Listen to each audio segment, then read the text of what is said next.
La Gabonaise. Mesdames et messieurs, Gabonaises, Gabonais, l'heure est grave. Un homme prend la parole ce soir. Un homme qui, après les tourments de l'histoire récente, choisit de s'adresser à vous. Son message ? Un pardon. Une promesse. Une ambition pour l'avenir. Dans un instant, vous allez entendre le discours de Alain-Claude Billy Bizet. Un discours qui pourrait marquer un tournant. Un discours où il tend la main au peuple gabonais et dévoile ses intentions pour les prochaines élections présidentielles. Que veut-il dire à la nation ? Pourquoi ce revirement ? Peut-il convaincre les Gabonais de lui accorder une nouvelle chance ? Restez avec nous, c'est un moment historique que vous allez vivre, en exclusivité sur la Gabonaise News. Massacré du point de vue du vote, de pouvoir en place, mais on a bien vu comment le système, pour ne pas que les choses échappent, n'est-ce pas, a repris de la main la situation. Vous, en vous lançant, qu'est-ce qu'on peut espérer de vous? Et quelle est votre relation, là je termine par là, quelle est votre relation en tant qu'acteur, je l'ai dit tout à l'heure, acteur politique prééminent entre vous et la France? C'est ça ma préoccupation. Je vous remercie encore. Bon, d'abord, comme vous l'avez dit, je ne me suis pas lancé. Et ça, vous le savez. Bon. Le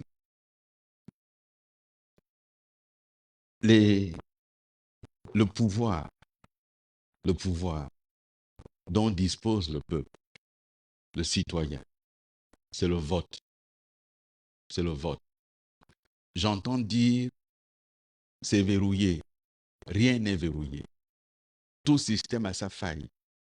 Et la première faille en matière électorale, c'est la question du vote. L'abstention profite toujours à celui qui a le pouvoir. Donc de dire, c'est pas la peine et tout ça, ça fait le jeu du pouvoir. Il faut aller voter. Que je sois candidat ou pas, il faut aller voter. Nous venons de le vivre au référendum. Les gens ne sont pas allés voter en disant, de toute façon, c'est déjà fait. Et puis, de toute façon, je ne voterai pas cette constitution. Mais elle est passée, cette constitution. Elle va s'appliquer dans sa brutalité. Et c'est cette constitution qui exclut aujourd'hui un nombre important de Gabonais de la participation des choses publiques. Moi, si un jour je suis candidat et que les Gabonais m'accordent le suffrage, la première chose, je vais casser cette constitution, elle est mauvaise. Elle est taillée pour un individu, ce n'est pas une constitution pour un pays, ça. Il faut refaire cette constitution, elle est mauvaise. Donc, ça là, c'est très clair. Il faut donc, la question, c'est, ils ont les armes. Nous, on a les urnes. Ils ont les balles. Nous, on a le bulletin. C'est ça la réalité. Et ceux qui sont là, le CTRI, encore une fois, je ne dis pas les militaires, il ne faut pas tout mélanger. Parce que lorsque je regarde l'état des casernes aujourd'hui, de quoi ont bénéficié les militaires dans cette histoire de CTRI? Quelques petits généraux sont partagés, les prébendes en haut, mais le militaire de rang, le militaire de base, il a quoi? Regardez l'état des casernes. Regardez dans certains éléments même. Ils sortent de formation, il faut payer leur propre tenue. Certains qui ont été formés récemment ne sont pas encore rémunérés. C'est ça la réalité de ce qui se passe aujourd'hui. Et dans les casernes, on avait le génie militaire. Ce n'est pas le génie militaire qui fait le béton dans les casernes. C'est des entreprises qui appartiennent à des amis de ceux qui décident. On construit de nouveaux bâtiments au B2, qui est quand même le service de sécurité intérieure, extérieure, la contre-ingérence. Mais un bâtiment du B2, il est construit par un Libanais au B2. Donc, il a les plans de comment est-ce qu'on va s'organiser là-dedans. Est-ce que vous imaginez aux États-Unis ou en France, un bâtiment de la DGSE être construit par une entreprise étrangère? Ce serait un scandale national. Mais au Gabon, tout se passe entre copains et coquins et les gens se taisent. Vous savez qui nourrit l'armée gabonaise? Ce n'est pas Sekagadis, ce n'est pas Sekado. C'est un des amis qui fait, ça fait des années que c'est lui qui nourrit l'armée. Les boîtes de sardines qu'on donne dans les prisons, c'est lui qui les fournit. Et c'est des milliards et des milliards qui sont payés. Allez regarder, ce n'est pas un Gabonais. Et on nous a dit que maintenant, c'est les Gabonais qui vont avoir l'économie. Mais depuis 16 mois qu'ils sont là, citez-moi les entreprises gabonaises qui ont eu les marchés. Donc, il faut aller voter. Peu importe la décision que je prendrai personnellement, il y aura certainement des gens. Il faut aller voter. Et je vous dis, il ne faut pas qu'il y ait des affaires de boycott. Le boycott profite à ceux qui sont au pouvoir.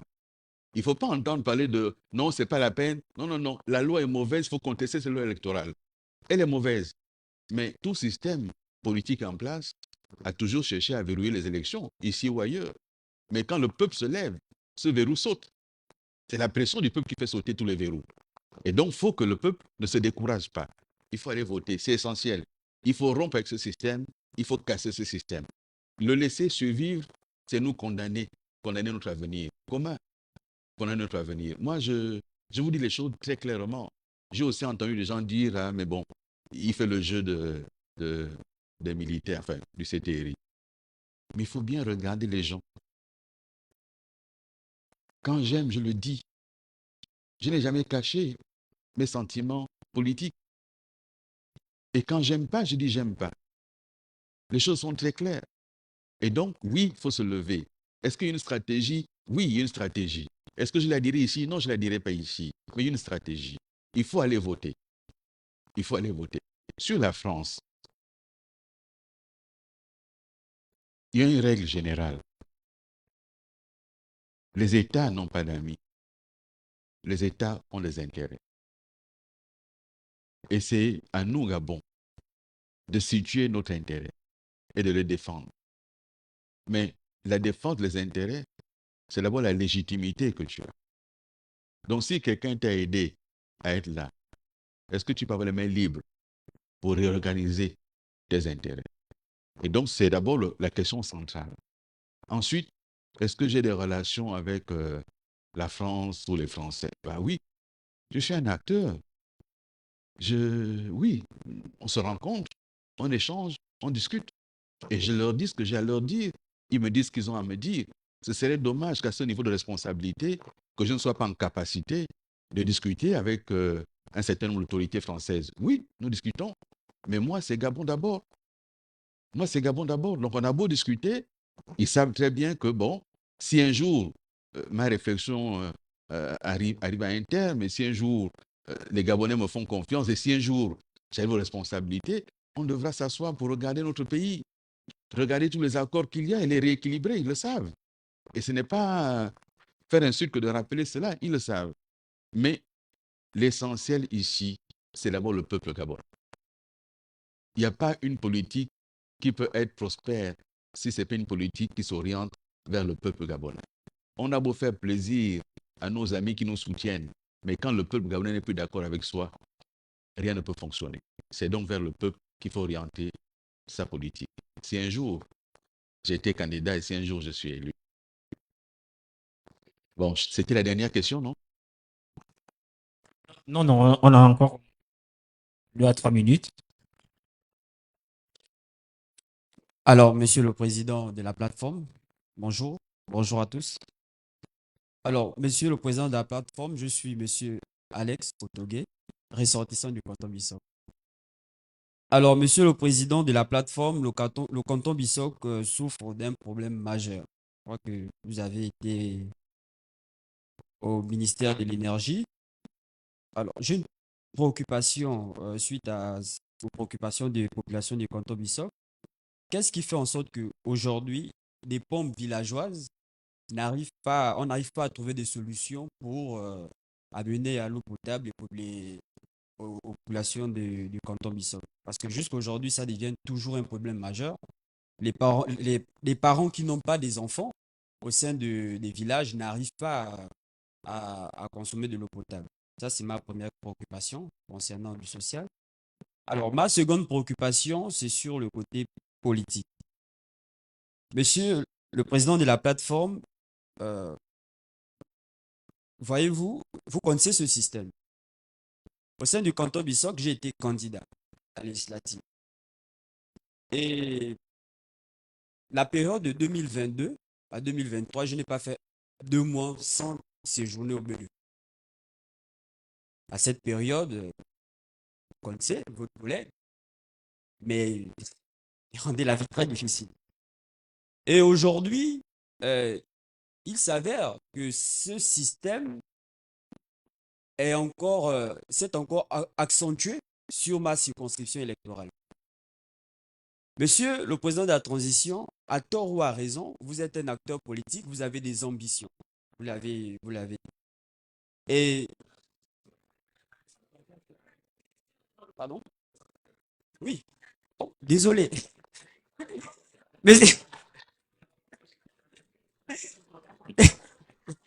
désolé, monsieur le président de la plateforme. Alors, vous avez des ambitions et je crois que parmi ces ambitions, c'est aussi renouveler la classe politique, je crois. Alors, pour nous qui n'avons pas de soutien euh, au sommet de l'État, quelle est la possibilité que vous avez pour nous, si nous décidons de vous accompagner dans les décisions que vous allez prendre, de nous sécuriser? Voilà mes deux préoccupations. Merci. Je vais répondre à vos préoccupations. D'abord, je vais commencer par l'aspect politique. Est-ce que vous avez déjà entendu dire que moi, j'ai fait arrêter un contradicteur politique, que ça soit sur mon siège ou partout ailleurs, quand j'étais aux responsabilités? Est-ce que quelqu'un peut dire que lorsque j'étais ministre et Premier ministre, je n'avais pas sur mon siège des compatriotes qui s'opposaient à moi? Je n'ai jamais engagé de poursuite formelle ou informelle contre un compatriote qui défendait ses idées. On n'est pas d'accord, on n'est pas d'accord. Il défend ses idées, mais je n'ai jamais usé de l'autorité que j'avais pour embarquer quelqu'un au B2. Je ne l'ai jamais fait. J'ai été ministre et les syndicalistes ont mené des grèves dans les départements que j'ai gérés. Je n'ai jamais coupé les cheveux à un syndicaliste. Je n'ai jamais fait arrêter un syndicaliste. Je n'ai jamais engagé de procédure pour licencier un syndicaliste. Jamais. Même quand ils ont outrepassé un certain nombre de sujets et qu'on est arrivé parfois à des confrontations, à des éléments de véhémence, j'ai assumé cela. Parce que j'ai été syndicaliste et que j'ai été opposant et que la liberté d'expression, c'est un élément sacré. La liberté d'opinion, c'est sacré. Et donc, vous avez le droit d'exprimer vos positions au canton Bissau. Vous avez des gens qui ont pris le pouvoir en disant il n'y a pas eu d'effusion de sang. On s'étonne des dérives que ça prend en cherchant à empêcher que les gens s'expriment librement. Et donc, oui, je vous soutiendrai pour que vous battiez, si je suis candidat et que vous décidez de me soutenir, on travaillera pour que rien ne vous arrive. C'est très clair. Il n'y a pas de débat dessus.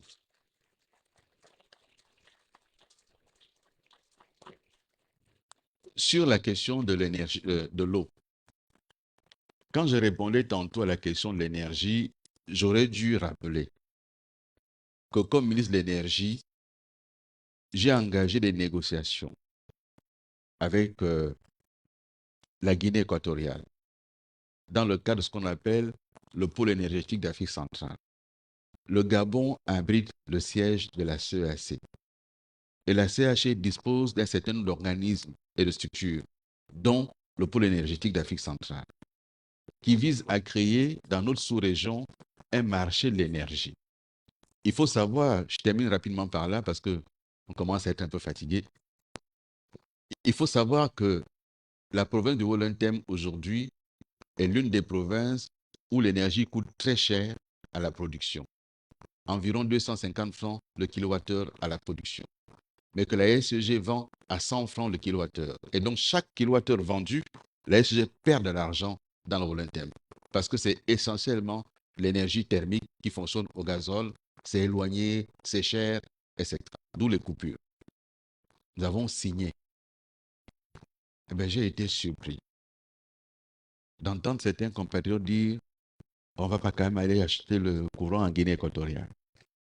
Mais si ce que tu importes te coûte moins cher que ce que tu produis, mais importe, c'est une loi économique simple. Nous aurions importé à 60 francs le kilowattheure. Et donc, même en vendant à 100 francs, nous gagnons 40 francs pour le compte de la SEG. Et on aurait électrifié tout le Haut-Lenthem avec ça. Voilà la réalité. Maintenant, sur les questions de hydraulique villageoise, j'ai décrit tout à l'heure la question de l'organisation de l'État et la nécessité d'avoir une vraie décentralisation. Pour changer un joint d'une pompe sur laquelle, au ministère, on va dire dans tel village, il y a une pompe qui est maintenant en panne, il faut les réparer. Ça n'existe pas. Il faut une mission qui fait le tour. On va dans l'Angounier, on séjourne pendant 1 mois dans les villages, on ramène un rapport, on envoie au budget, le budget programme, 1 an est passé. Pendant ce temps, les gens boivent quoi? C'est tout ça qu'il faut changer. Et nous le changerons si je suis candidat.